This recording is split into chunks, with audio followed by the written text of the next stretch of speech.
ang worry ko lamang, Madam Chair, Mr. Chair, is that we might be creating a precedent na baka hindi na po tayo matapos na tuwing pag meron po tayong pagdidiskusyonan na budget ng isang department o ng ahensya, kailangan po natin ipatawag lagi ang secretary para magpaliwanag sa bicameral conference committee, Madam Chair, Mr. Chair.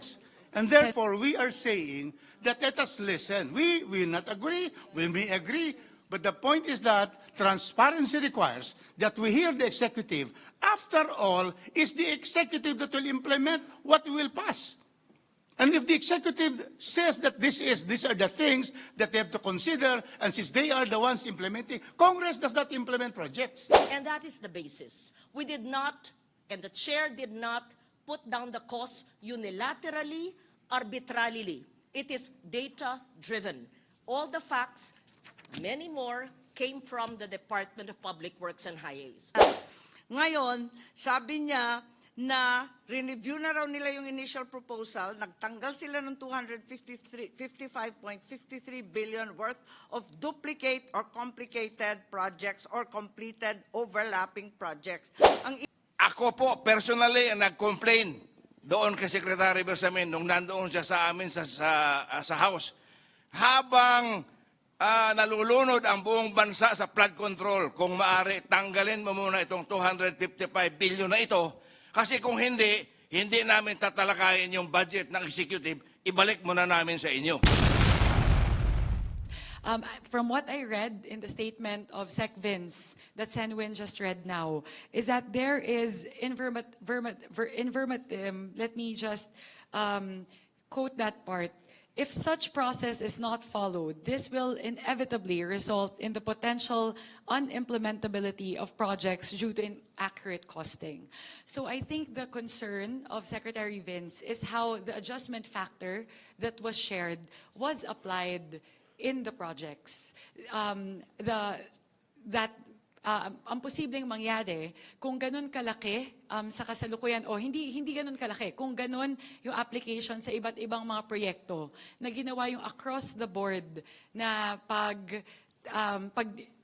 pag-deduct sa ibang mga project na hindi tinitignan isa-isa yung mga proyekto, posibleng hindi ma-implement yung mga proyekto. Ano ang implikasyon na ito? Imbes po na makatipid yung ating gobyerno, imbes po na ang pinupunterya lang natin ay yung parte na overpriced, ang mangyayari po, hindi talaga ma-i-implement yung kabuuan ng proyekto.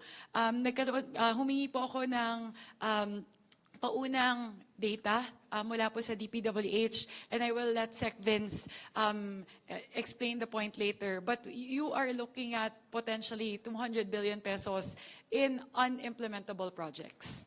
400 billion kasi yung affected, 400 billion pesos yung affected projects. As much as 200 billion projects can become unimplementable. So, tignan lang po natin yon mula po sa perspective ng ano po ang tama nito sa ating ekonomiya, gaano po karaming tao ang mawawalan ng trabaho.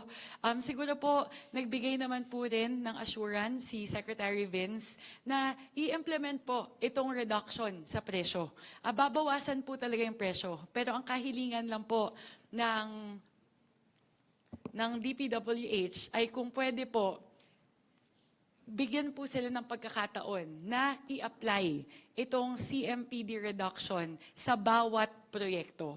At hindi po natin kayang gawin to sa pagitan ng araw na to at sa susunod na linggo kung kailan kailangan nating pirmahan yung budget. Pero ang assurance naman po na ibinigay ni Sec Vince ay babawasan talaga yung presyo. Pero hindi pa nila kaya i-determine sa punto na ito kung gaano kalaki talaga yung ibabawas na presyo sa bawat proyekto. I'll let Sec Vince explain that. That is my understanding of the letter that he sent to the bicameral conference committee yesterday. But I will let Sec Vince explain the point later. Mr. Chair. Before I recognize Senator Erwin, kami naman sa Senado, Chairperson Mika, gusto rin namin ma-implement yung mga proyekto. Gusto rin ho namin makita yung mga proyekto na mangyari, mapatupad ho yun. Pero ang hindi ho gusto ng Senado ay mag-approve tayo ng budget na overpriced yung amounts o yung presyo na nasa loob ng budget. At alam ho natin, no, na hindi ito budget na ginawa ni Secretary Vince. Ito po ay ginawa pa ng bagong administrasyon ng DPWH na alam rin natin na ngayon ay kinakasuhan at nasasangkot sa maraming anomalya. Kaya ang kami sa Senado, at hindi lang po ang Bicameral Conference Committee conferees, kung hindi I speak on behalf of the other senators and also the leadership of the Senate. Napag-usapan ho namin ni Senate President Tito Soto at iba pang mga kasamahan naming senador na hindi ho kasama dito sa conferees, kundi kasamahan ho namin sa buong Senado, na ang gusto ho natin ay masigurado na itong budget na approve ho natin ay hindi ho overpriced, ay hindi po nanggaling sa mga materyales na napakamahal. Dahil ang konteksto ngayon, ang tao wala nang tiwala eh. Wala na hong tiwala dito sa gobyerno ho natin at sa mga proseso ho natin. Kaya ang pinakamagandang paraan para ibalik ho yung tiwala nila ay magkaroon ng budget na tama po ang presyo. At ito na yung pagkakataon ho natin dahil binabalangkas na ho natin itong budget na ito. Ito na ang pinakamagandang pagkakataon na mapakita ho natin na kahit nasa presyo, tama po yung ating ina-approve na budget. Senwen, lilinawin ko po, matibay po at malinaw din yung panindigan ng Kongreso. Kaisa niyo po kami. Tatanggalin po natin tong parte ng budget, ng pera na nakaukol sa mga projects na considered na overpriced. Ang sinasabi lang po natin, pakinggan po natin si Sec. Vince para po maipaliwanag niya na kung ngayon pa lang kakaltasin na maraming mga projects na hindi mai-implement dahil nasobrahan po sa kaltas. Yung iba naman po nakulangan sa kaltas. So, yun lang po siguro yung pinag-uusapan natin. Kaisa niyo po kami, gusto nating tanggalin yung parte na overpriced. Pero siguro po, mas malinaw, kung okay lang po, Senwin, let's turn it over to Sec. Vince. If I may make a motion to please invite Secretary Vince Dizon to be a resource person to the Secretary, Bicameral second Conference. motion. Before we call the resource persons, allow the members to say their piece and also to echo their sentiments para ho at least malaman ho natin lahat kung ano yung sa loobin po ng isa't isa. Senwin, if I may, kasi po, perhaps the best approach would be to let Sec. Vince present, and then if all the conferees have questions, because he will be the best person to answer the Actually, questions. with all due respect, dahil pinag-aralan din ho namin to. No? Itong Pinag-aralan situation. din po natin Kaya nga, to. mas Alam maganda natin ho, yan lahat. siguro bago ho natin patawag siya, ay bigyan ho natin pagkakataon po ang isa't isa na magbigay ho ng kanilang pahayag. So we recognize Senator Erwin Tulfo. Thank you, Mr. Chair, Madam Chair. Gusto ko lang po maliwanagan na bakit po natin ipapatawag ang Secretary po ng Department of Public Works and Highways. And when in fact this is a bicameral conference committee, conference po between the lower house and the upper chamber. Di po ba ng Congress and the Senate? Wala naman po nakalagay dito na kasama po executive. Ang tanong ko po kasi, we have given them ample time, Madam Chair, to the opportunity to explain during the committee hearings. Committee hearing po sa Congress, committee hearing po namin dito sa Senate, ganun din po sa plenary debate sa Congress, plenary debate dito sa Senate.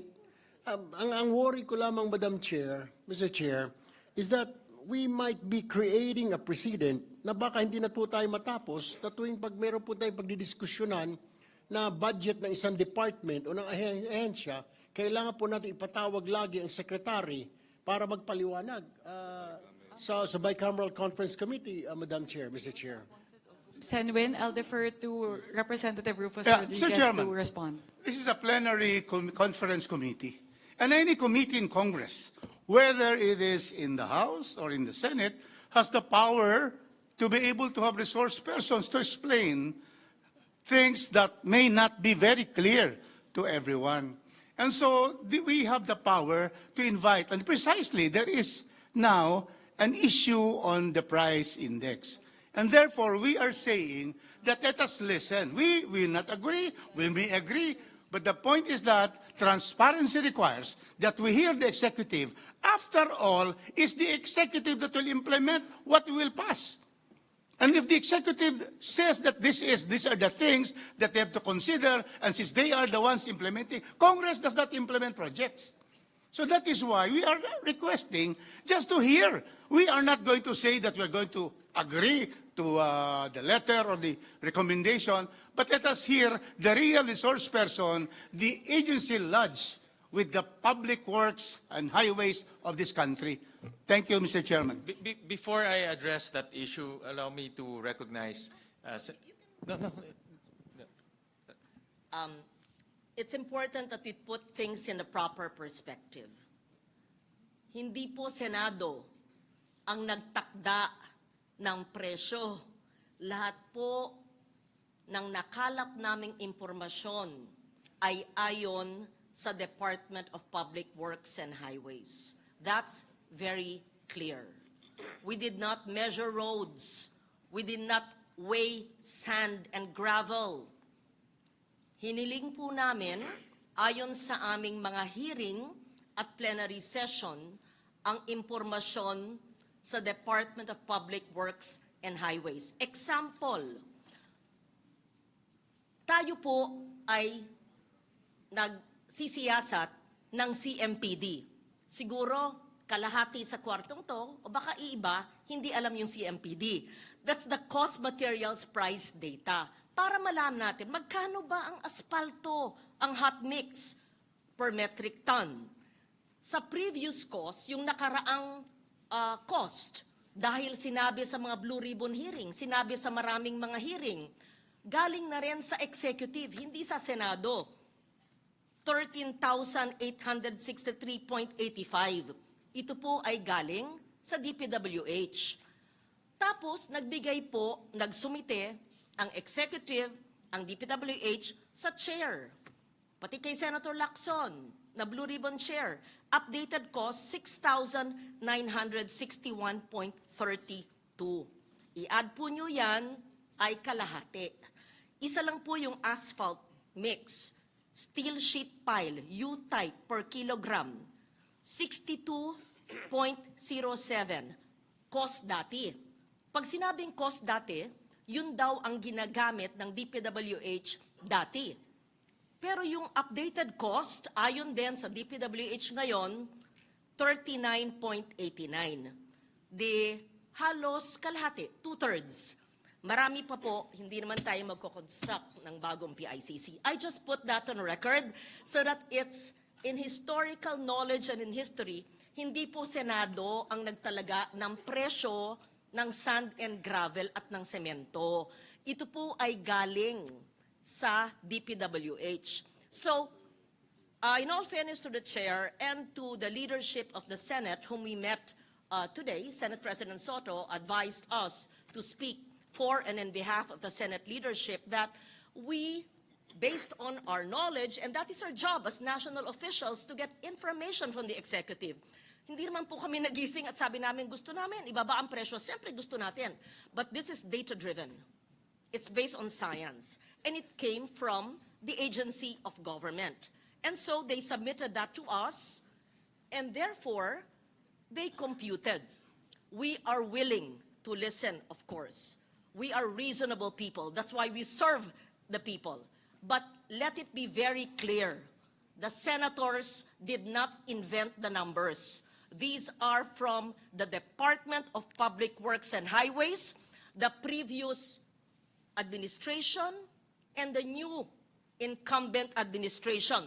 In fact, it was live streamed. You can go back in your records.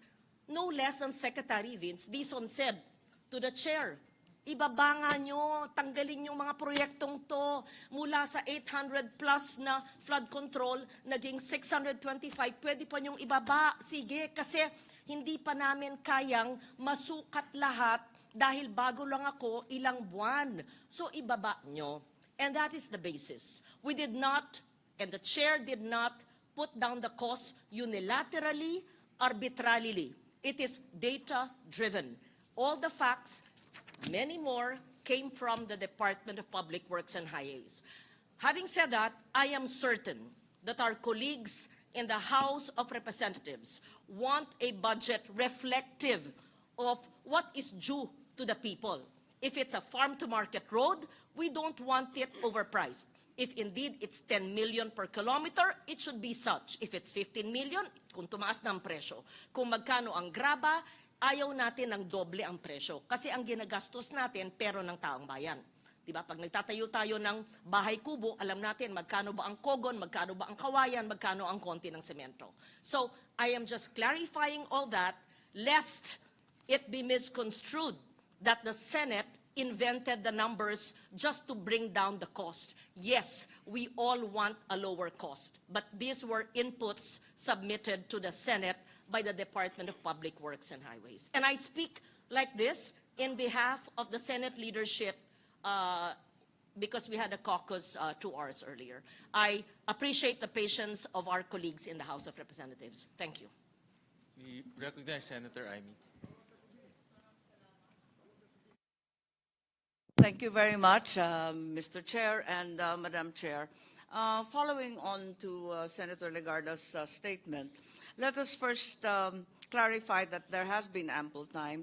August 31 was the appointment date of Secretary Dizon. That was quite a few months ago, during which period, nakailang beses siyang humarap sa Senado, paulit-ulit po ang tanong namin kung talagang sapat itong budget na nilaan.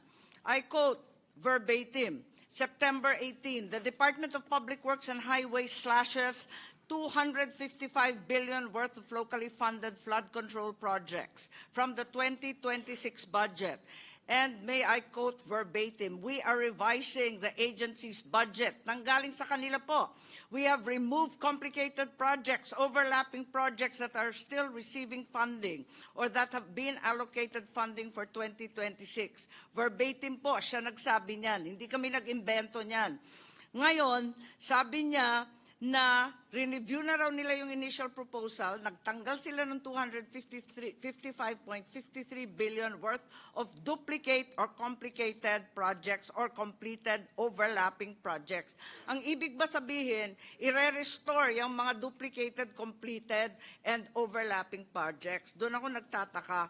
At ano ang garantiya natin na sa loob ng 2 buwan na naman, after 2 months, he may change his mind again, as he has, apparently, yesterday. So from September 18, kahapon, December, nako, baka naman sa Pebrero, iba na naman ang usapin. Ayoko naman ng ganito. Ano kaya talaga ang direksyon natin? Hindi po ito nanggaling sa amin. Narinig naman ninyo, verbatim ang quote na yan. Yan ang press release ni Secretary Dizon. Madam Chair. Mr. Chair. Representative Pepito Alvarez and then Representative Libanon. Tama po si Senador Loren, tama rin si Senador Marcos. Ngunit bigyan ko lang ng example na hindi mo ma-apply ito sa lahat ng project sweeping po. Na halimbawa, MBUC, yung asphalt overlay, Mr. Chair. Sa Southern Palawan, ang presyo ng aggregates at saka graba, saka yung buhangin, 1,000 because we have 26 rivers. Napakaraming buhangin doon. Ngunit sa norte, wala ho masyadong ilog. Nag-i-import sila from Mindoro. Lalagay ko lang sa tamang perspective din. So, kung ang MBUC application, yung asphalt overlay for the whole of Palawan, tanggalan mo ng 50%, yung norte, hindi mo mapagawa. Sa SOR, pwede. Kasi yun na yung ultimate measure ng DPWH. At saka I'll put it on record, Mr. Chair, Madam Chair, this representation was the one who complained to Secretary Bersamin to remove the 255 billion of people's money from the DPWH budget. It is not a unilateral move from the Department of the Public Works and Highways na sila ang nagtanggal. Ako po, personally, nag-complain doon kay Secretary Bersamin nung nandoon siya sa amin sa House. Habang nalulunod ang buong bansa sa flood control, kung maaari, tanggalin mo muna itong 255 billion na ito. Kasi kung hindi namin tatalakayin yung budget ng executive, ibalik muna namin sa inyo. Kinahaponan, na-inform kami na in-instructionan siya ni Pangulo, tanggalin yung 255 billion na yan. Dito po nanggaling sa akin ang pagtanggal ng flood control. Kasi ang flood control, alam ko po, talagang overpriced. Okay? So ang flood control, pwede mong apply yung overpriced provision. But kung gagawa ka ng MBUC, walang graba sa Northern Palawan, 600 kilometers po ang distansya ng buong Palawan. When you construct in the southern portion, napakaraming buhangin. Sa norte, halos walang graba doon kasi maliliit ang ilog. Puting buhangin lang ang norte. Yun po ang difference. Ang gusto ko lang, mapakinggan natin si Secretary Vince na wag sweeping. Kapag 50% ang MBUC, hindi pare-pareho ang Palawan. Isang probinsya lang yun. Sa Cebu, might be the same. Kasi nag-i-import din sila. Wala sa masyadong graba sa Cebu eh. Nag-i-import din sila. Sa Bohol, wala rin masyadong graba. But in Northern Mindanao, marami po kaming graba doon. Sa ibang lugar, hindi ko alam. Kaya nakikiusap kami na pakinggan yung para madinig ng buong bayan. Si Secretary Vince, kasi meron na siyang ginawang ratio eh. Ito na. Pakinggan muna natin. Kasi kami, sa Kongreso, ayaw din namin ng overpriced project. Hindi pwede yun. Hindi lang Senado ang may gusto. Kami, number one. Ako mismo, nagpatanggal ng 255 billion. And that is on record in the House. Thank you.